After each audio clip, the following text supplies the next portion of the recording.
But one thing they claim to hate that they actually really do hate is chewing tobacco. Like, they're not kidding. And I learned this. So why is that? Is it because... And I don't know why. I love it. I tried to explain this to them. They would flip out. That's so disgusting. And they wouldn't stop. This chorus of 4 female voices in my house. So I finally gave up dipping in front of them. But I have a son as well, who's now 18. And so I would always dip with him. And we hunt and fish a lot. And so we're always on hunting and fishing trips, and I would always throw in a dip. And my wife found out about it and started lecturing me. He's going to find out, he's going to dip.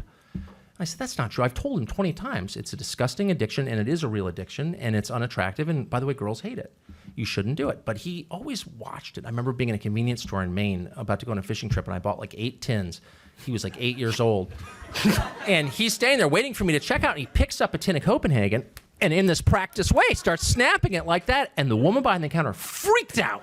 Put that down. You're not allowed to touch that. It was this big thing. Anyway, to make a long story short, my wife got madder and madder at me and said, you really shouldn't do this. He looks up to you, and he's going to start dipping. And I said, nobody uses tobacco anymore. That's never going to happen. So 4 years ago, long story, we sent him to boarding school. And he went to the same school that I went to, and then my brother went to, and he happens to have the same name as my brother, which is an unusual name, and my brother was thrown out of the school.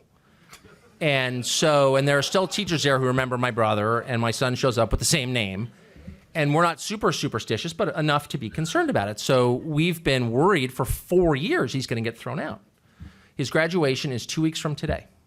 And my wife and I were saying yesterday morning, I can't believe he's going to graduate. This is like the greatest thing ever. So yesterday, I'm driving by myself, and my son calls me from school. And he says, I've gotten in trouble. Oh, God.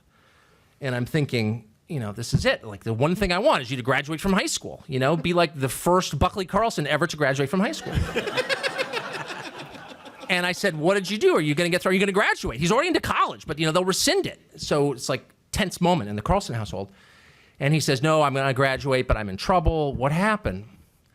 I don't want to tell you. And I said, just tell me what happened. He said, well, I left a cup of dip spit on my desk. And I said, well, whose dip spit was it? And he said, it was mine. And I said, you dip? And he said, yes, I do. And my first thought was, first of all, just to be totally clear, I never blame myself for my kids' failings, ever. No, of course not. And I mean that. I really don't. You shouldn't. I really don't. Their failings are their here. failings. From a young age, I hold them responsible as adults, even when they're like 5. And I'm not exaggerating. My wife will say, what did we do wrong? We did nothing wrong, actually. We're excellent parents. We gave them every advantage. And their failures are their failures. And I mean that with total sincerity. This is the first time in almost 21 years of being a parent where I had a little voice inside that said, it's your fault.